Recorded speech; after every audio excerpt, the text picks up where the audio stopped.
प्रिय विद्यार्थियों नमस्कार। मैं डॉक्टर रोजी शाह। आज हम बीए थर्ड ईयर के फर्स्ट पेपर में सामाजिक विचारक मैक्स वेबर के सामाजिक क्रिया के सिद्धांत जो उनकी नया टॉपिक है उसे शुरू करने जा रहे हैं।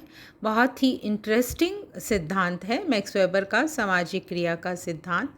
इसके अंतर्गत आज मैं आपको समाजशास्त्र में सामाजिक क्रिया का महत्व और सामाजिक क्रिया का अर्थ एवं परिभाषा बताने जा रही हूँ। जर्मन राजनीतिक अर्थशास्त्री तथा समाजशास्त्री मैक्स वेबर उन अल्प विद्वानों में से एक हैं जिनकी केवल जर्मनी में ही नहीं अपितु विश्व की सामाजिक विचारधाराओं के क्षेत्र में अनुपम देन रही है। एक विद्वान तथा सामाजिक विचारक के रूप में आपका जीवन अत्यंत उज्जवल था।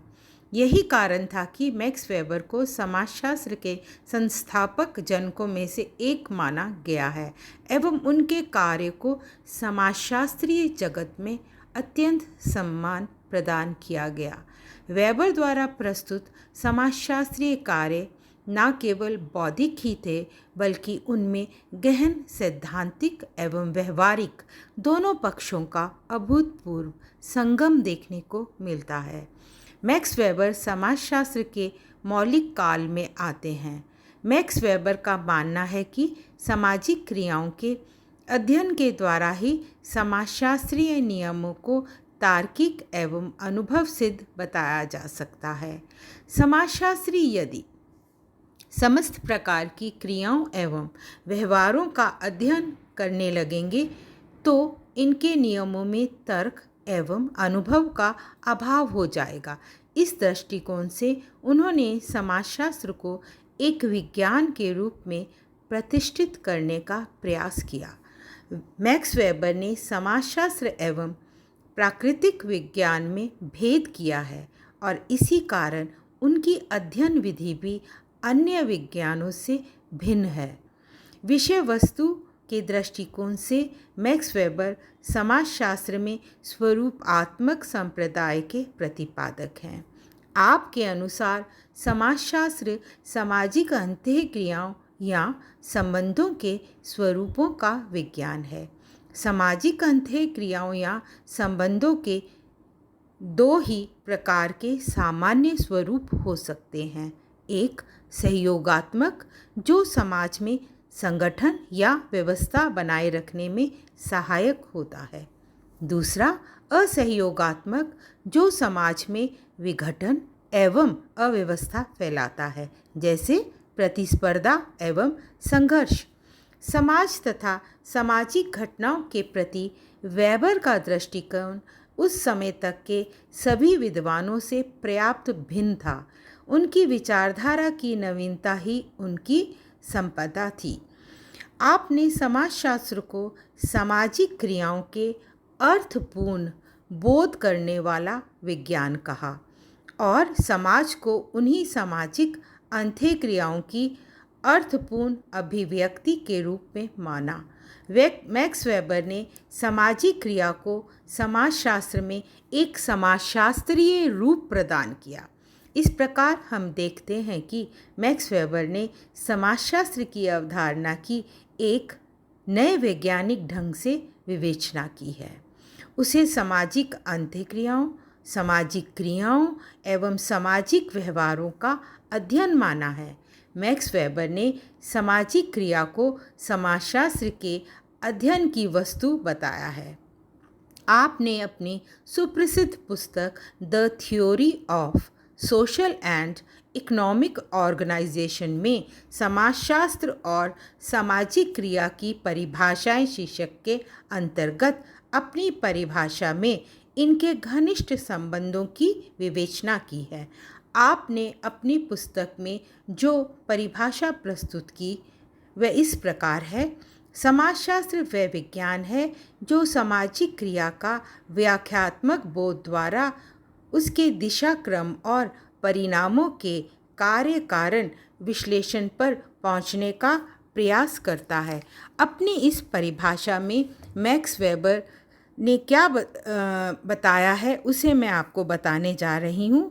वेबर के अनुसार सामाजिक क्रिया की वैज्ञानिक जानकारी होनी चाहिए। वेबर का मत है कि सामाजिक क्रिया में विद्यमान कारणों तथा उनके परस्पर संबंधों प्रभावों का विश्लेषण समाजशास्त्र को करना चाहिए। ऐसा करने पर ही सामाजिक क्रियाओं के सत्य तथा प्रमाणित परिणामों को ज्ञात किया जा सकता है, जाना जा सकता है। वेबर ने क्रिया में उन सभी मानवीय व्यवहारों को शामिल किया है जिनसे क्रिया करने वाले व्यक्ति अपनी क्रिया के साथ व्यक्तिगत अर्थ जोड़ते हैं।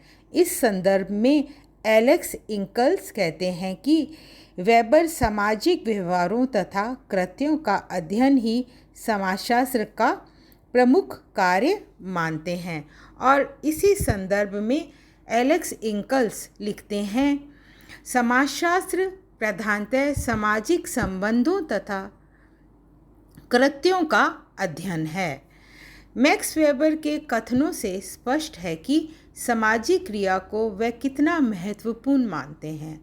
आपके अनुसार समाजशास्त्र की विषय सामग्री, अध्ययन का दृष्टिकोण, अध्ययन पद्धति, सिद्धांत और सामाजिक क्रिया द्वारा ही नियंत्रित संचालित होते हैं। वेबर के इन विचारों का प्रभाव अनेक समाजशास्त्रियों पर पड़ा, जिसमें उल्लेखनीय समाजशास्त्री हैं पार्सन्स ने Max Weber, Karl Marx, Durkheim आदि विचारकों के सामाजिक क्रिया के सिद्धांत की विस्तृत व्याख्या तथा समीक्षा की है तथा पार्सन ने स्वयं का क्रिया का सिद्धांत प्रतिपादित किया है। सामाजिक क्रिया का अर्थ एवं परिभाषा। इससे पूर्व कि वेबर के सामाजिक क्रिया के सिद्धांत को समझने का प्रयास करें, हम ये जान लें कि क्रिया और व्यवहार में कोई तकनीकी अंतर नहीं मानना चाहिए। समाज के सदस्यों के लिए ये अनिवार्य है कि वे संबंधों के निर्माण के लिए अंत्यक्रिया करें।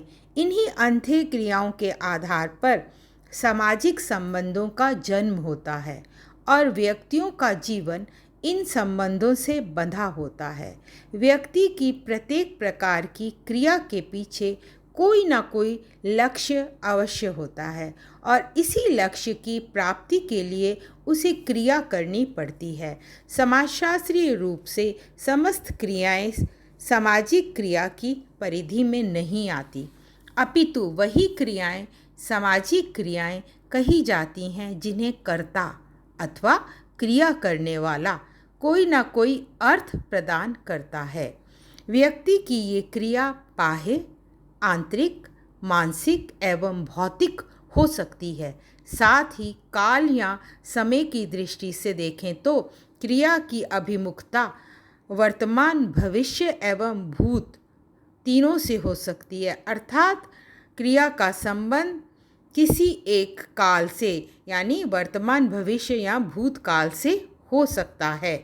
सामाजिक क्रिया के सिद्धांत को प्रस्तुत करने का श्रेय सबसे पहले अल्फ्रेड मार्शल को जाता है। मार्शल ने उपयोगितावादी अवधारणा की विवेचना कर गतिविधि की अवधारणा को विकसित किया। गतिविधि को मार्शल ने मूल्यों की एक विशिष्ट श्रेणी माना। मार्शल के बाद इटली के विल्फ्रेडो परेटो ने विशिष्ट चालकों एवं भ्रांत तर्कों की अवधारणा को विकसित किया। इसी श्रृंखला में दुर्खीम ने सामाजिक तथ्य को प्रस्तुत किया। आधुनिक काल में सामाजिक क्रिया अवधारणा के प्रमुख प्रवर्तक मैक्स वेबर थे, जिन्होंने अर्थपूर्ण सामाजिक क्रिया के सिद्धांत को सामने रखा। मैक्स वेबर ने सामाजिक क्रिया की जो परिभाषाएं अपनी पुस्तक में प्रस्तुत की हैं वह इस प्रकार हैं। क्रिया में वह सभी मानवीय व्यवहार सम्मिलित होते हैं जिनके साथ क्रिया करने वाला व्यक्ति व्यक्तिनिष्ठ अर्थ जोड़ता है। इस क्रिया में मैक्स वेबर कहना चाहते हैं कि सामाजिक क्रिया तथा विशेष मानवीय व्यवहारों को समान माना जाना चाहिए। ये सभी मानवीय व्यवहार सामाजिक क्रियाएं हैं जो व्यक्ति किसी अर्थ या उद्देश्य को ध्यान में रखकर करता है। वेबर अनुसार मानव को अर्थहीन क्रियाएं, सामाजिक क्रियाएं अथवा मानवीय व्यवहार नहीं माने जाने चाहिए। यानी वेबर कह रहे हैं कि जो क्रियाएं अर्थहीन हैं उन्हें हम, या मानवीय व्यवहार हैं, उन्हें हम सामाजिक क्रिया नहीं कह सकते। आपने सभी अर्थपूर्ण व्यवहारों को सामाजिक क्रिया के अंतर्गत रखा है। अब मैं आपको उनकी दूसरी परिभाषा बताने जा रही हूँ। क्रिया या तो बाह्य अथवा शुद्ध रूप से आंतरिक या व्यक्तिनिष्ठ हो सकती है। इसमें एक परिस्थिति में सकारात्मक व्यवधान आ सकते हैं अथवा ऐसी परिस्थिति में व्यवधान से विचारपूर्वक बचा जा सकता है या धैर्यपूर्वक इससे लाभ उठाया जा सकता है। अपनी इस परिभाषा में वेबर बताना चाह रहे हैं कि क्रिया दो प्रकार की है, बाहरी क्रिया और आंतरिक क्रिया। आंतरिक क्रिया से आपका तात्पर्य व्यक्तिनिष्ठ क्रिया से है, अर्थात जो क्रिया व्यक्ति अपने दृष्टिकोण को ध्यान में रखकर करता है या उसका अर्थ लगाता है, या वे व्यक्तिनिष्ठ क्रियाएं होती हैं। अब मैं मैक्स वेबर की तीसरी परिभाषा आपको बताने जा रही हूँ। किसी क्रिया को तब सामाजिक क्रिया कहा जा सकता है जब व्यक्ति या व्यक्तियों द्वारा लगाए गए व्यक्तिनिष्ठ अर्थ के कारण व्यक्ति या दूसरे व्यक्तियों के व्यवहार से प्रभावित हो, उसके द्वारा उनकी गतिविधियाँ निर्धारित हों। अपनी इस परिभाषा में वेबर कहते हैं कि सामाजिक क्रिया और व्यक्तिक क्रिया अलग अलग है, दोनों में काफ़ी अंतर है, अर्थात सामाजिक क्रिया व्यक्तिक क्रिया नहीं है। वेबर उद्देश्यपूर्ण मानव व्यवहार को ही सामाजिक क्रिया बताते हैं, और जिस मानव व्यवहार का कोई उद्देश्यपूर्ण अर्थ नहीं निकलता वह सामाजिक क्रिया की परिधि में नहीं आता है।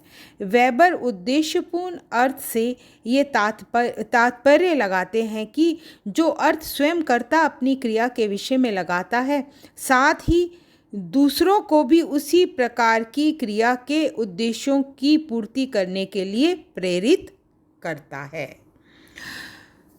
इसे दूसरे रूप में इस प्रकार स्पष्ट किया जा सकता है कि इन परिभाषाओं के आधार पर मैं आपको बता रही हूँ कि इसे हम दूसरे रूप में इस प्रकार भी स्पष्ट कर सकते हैं कि मनुष्य की जीवन में अनेक आवश्यकताएं होती हैं। वह जो भी कार्य करता है उसके पीछे कुछ ना कुछ उद्देश्य अवश्य होता है, और इस उद्देश्य की पूर्ति के लिए ही उसे आचरण करना होता है। समाज में रहकर सामाजिक अंत्यक्रिया आवश्यक है, और इन्हीं अंत्यक्रियाओं के परिणाम स्वरूप सामाजिक संबंध उत्पन्न होते हैं। किंतु सामाजिक क्रिया के अंतर्गत मानव के वे व्यवहार ही सम्मिलित होते हैं जो अर्थपूर्ण होते हैं। इसी को मैक्स वेबर अर्थपूर्ण क्रिया कहते हैं, अर्थात जब व्यक्ति की क्रिया को विशिष्ट अर्थ प्रदान कर दिया जाता है तो वह सामाजिक क्रिया हो जाती है। सामाजिक क्रिया का संबंध वर्तमान भूत अथवा भविष्य, यानी वर्तमान भूत अथवा भविष्य काल से हो सकता है, तथा वह क्रिया मानसिक, आंतरिक, बाह्य भी हो सकती है। Thank you.